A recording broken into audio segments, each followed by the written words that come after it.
Good morning, all. Today's topic of discussion is digital design and issues.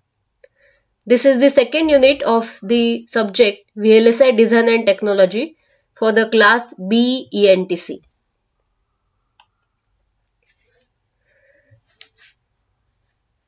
The objective of or the course outcome of this particular unit is apply knowledge of digital design issues in real life system design.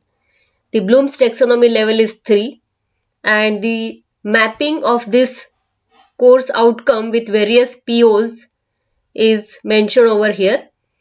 It is mapped with PO 1, 2, 3, 4, 5, 12 and PSO 1. For this unit, the syllabus is Sequential Synchronous Machine Design, Moore and Millet machines, HDL code for machines, FIFO, metastability and solutions, noise margin, fan out, skew, timing considerations, hazards, clock distribution, clock jitter, supply and ground bounce, power distribution techniques, power optimization, interconnect routing techniques, wire parasitic, signal integrity issues, and I/O architecture. While going through the syllabus of this unit, it is understood that all the basic principles of engineering will be required in the design of various VLSI based systems. Hence, it is mapped with PO1. We have to analyze the VLSI system design issues. Hence, it is mapped with PO2. The design of VHDL based system for vending machine, lift controller, traffic light controller, etc. real life problems are to be designed. Hence, it is mapped with PO3. We have to investigate the complex real-life systems considering the various issues. Hence, it is also mapped with PO4. The functional and timing simulation of real-life system before the hardware implementation is to be done using the modern tool. So, it is also mapped with PO5. The development of real-life system considering the safety issues and the advancement in technology is a lifelong learning process. Hence, it is also mapped with PO12. And the analysis of real-time issues in digital design is involved. Hence, it is also mapped with PSO1.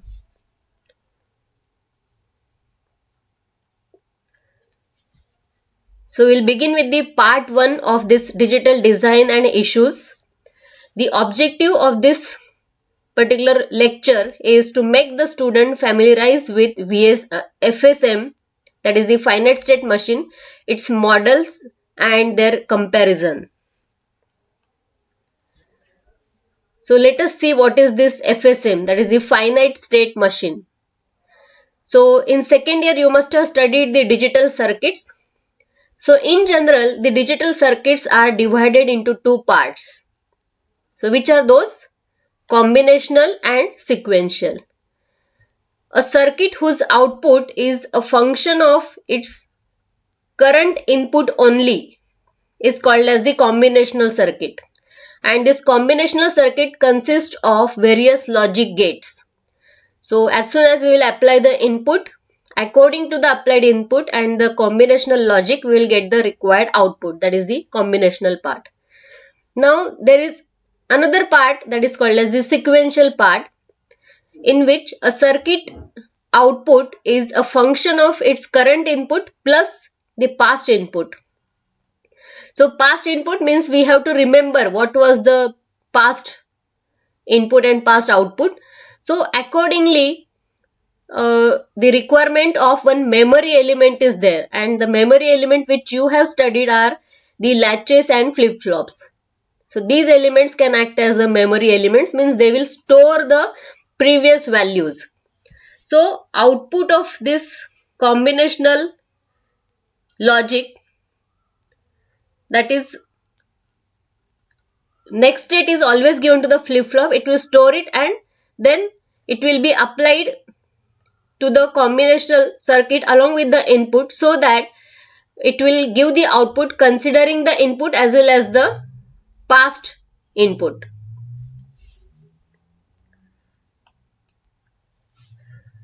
Now what is this FSM?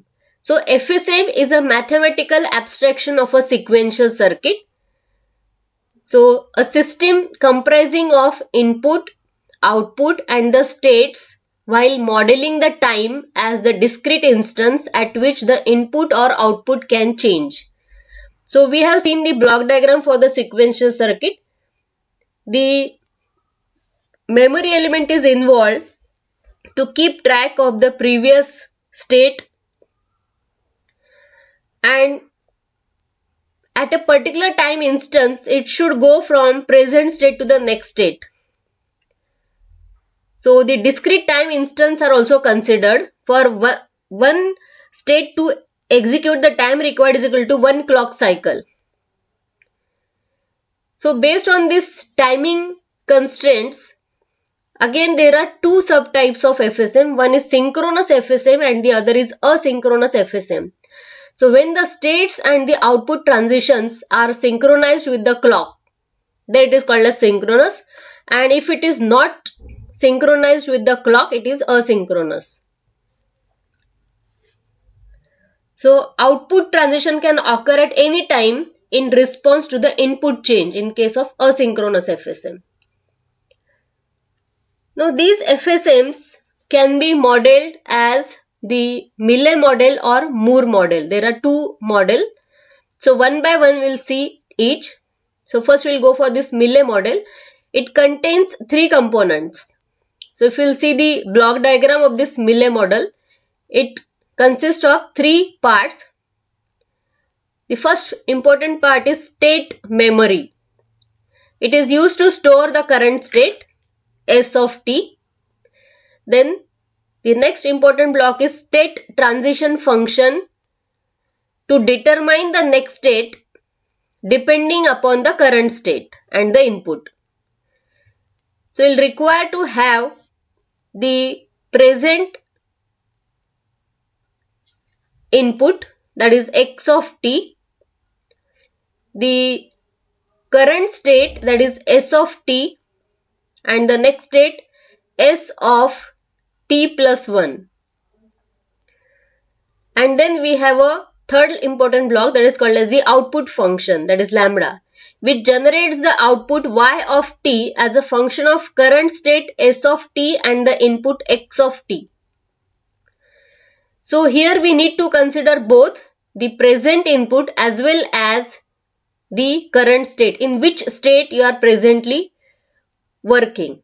So present state, or which is also called as the current state, and the present input. Considering the two, the output is generated. So output y of t is a function of the current state s of t and the input x of t. So this is the Millet model. Next model is the Moore model. Similar to the Millet model, except that output function lambda, which generates the output y of t as a function of current state only. So in Millet model, what we have seen, the output y of t is a function of current state as well as the input. Here it is a function of only current state. Output is a function of only current state. So if you'll see the block diagram, same three blocks are there, but output is a function of only current state. So both Millet and Moore models can be mapped into each other. So we can convert our design in any model. Millet machines usually have fewer state variables, widely used in engineering applications, and Moore model are simpler to analyze mathematically. So mostly for our engineering applications, we will be dealing with Millet machine instead of Moore machine. Now we'll go into details of this and we'll see how to draw these models, because these models are the first or initial stage of the FSM design. So we'll see the examples of these machines so that the concept will be more clear to you. So while studying the concept of Millet machine, what we have seen is output is a function of current state as well as the input. So in every state we will be taking the input and we will be checking what is the input. Whereas in Moore machine, output is a function of only current state. So if we are in one state, then by default we will be going into the predefined next state. The example of this Moore machine, which is the simplest one, is the counter. So all of you must have studied the counters in your second year, digital counters. So if it is a 3-bit counter, then these will be the different states through which the counter will be going. The first state or initial or reset state is 000. So we'll be going from 000 to 001 on the next clock edge. So here we are not considering any input. No input is coming to this machine. Only clock signal is coming. First clock will be going from 000 to 001. Next clock will be going from 001 to 010. So output of each state is fixed, and only at the clock transition will be going from one state to the next state.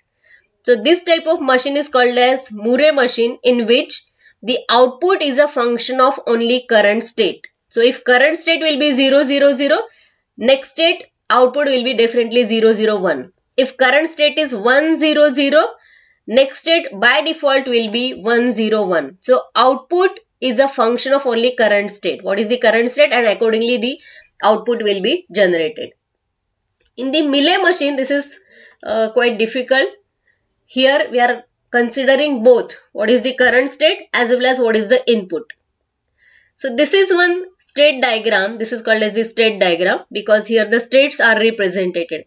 One clock cycle, which is the state of the machine, in which state it will be working, that is called as the state. Like the first or initial state will be S0. Like here it will be 000. So here the notations are used as S0. Because for Mealy machine, the output is not fixed. In case of Moore machine, in each state what will be the output, that is fixed. Here it is not fixed. It depends upon two conditions. What is the current state and what is the input. So here you can see on these arrows, you can see one first number, then slash, and then the second number is there. This first number indicates the input and the second number indicates output. Like if you are in state S0 and the input is 0. So there are two conditions. Either input will be 0 or input will be 1. So two arrows will be coming out from each state if you will observe. So from this is the first arrow and this is the second arrow. So either it will be 0, input will be 0, or input will be 1. But the output may change. Now this particular state diagram is to detect one particular sequence. The sequence to be detected is 1, 0, 1, 0. So if 0 will be coming and we require the sequence as 1, so we will remain in the same state. So 0, if input is 0, remain in the same state with output 0. If 1 will be coming, go into the next state by keeping output 0. So likewise the state diagram will be prepared. The details we will study afterwards, how to prepare a particular state diagram. This example is given just to tell the difference between Moore machine and Mealy machine. So output in the first case is 0, second case also 0. Most of the times output will be 0. Only here you can see the output is becoming 1 because the correct required sequence is achieved. So output is not state dependent. It depends upon the two conditions, what is the current state and what is the input. Whereas in Moore's machine, it is not dependent upon the input. It depends only on the current state. The machine has to go only from one state to the next state at the clock cycle. So from which state to which state it will go, that depends only on the current state. Like from 000 it will go to 001 only. Okay, and here it may go to S1 or remain in the same state based on what is the input. You'll see the difference between the two. before that, okay. So the difference, again the next difference between the two is Millet machine typically has fewer states than the Moore machine for the same output sequence. Now again just compare the two models. So what is your guess? What is this first model? Whether it is a Millet machine or a Moore's machine? So you can see inside this state itself, what will be the output of that state that is written.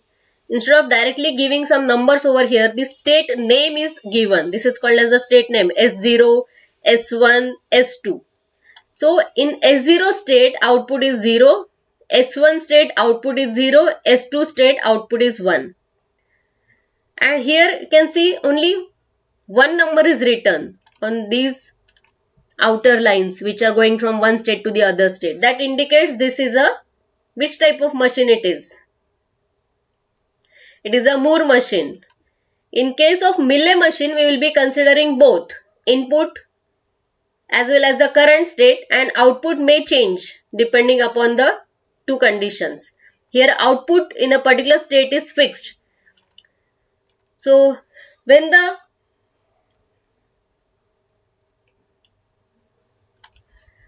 state is S0, output will always be 0.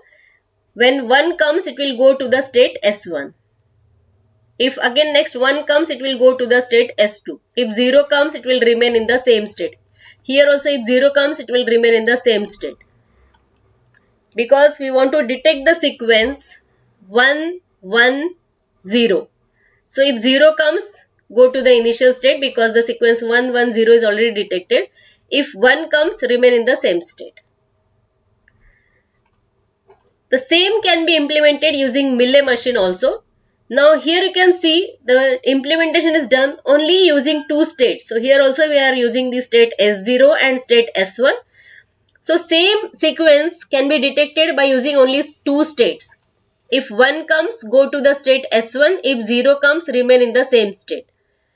If 1 comes, remain in the same state. If 0 comes, go to the S0. So same implementation using only two states. So number of states required are less. And again one more difference you can observe, that the number which is written after the slash is nothing but the output of the state. Now for the same state, like we are going from S0 to S1 or we are remaining in the same state S1, this is the output. So previous case output is 0, next case output is 1. So different output values on the transition to the same state, that is possible. Whereas in case of Moore machine, for a particular state output is fixed, like S0 output will be 0, S1 output will be 0, S2 output will be 1. So now we will compare the two. So Moore machine output depends on present state only. Millet machine output depends on present state and the external input.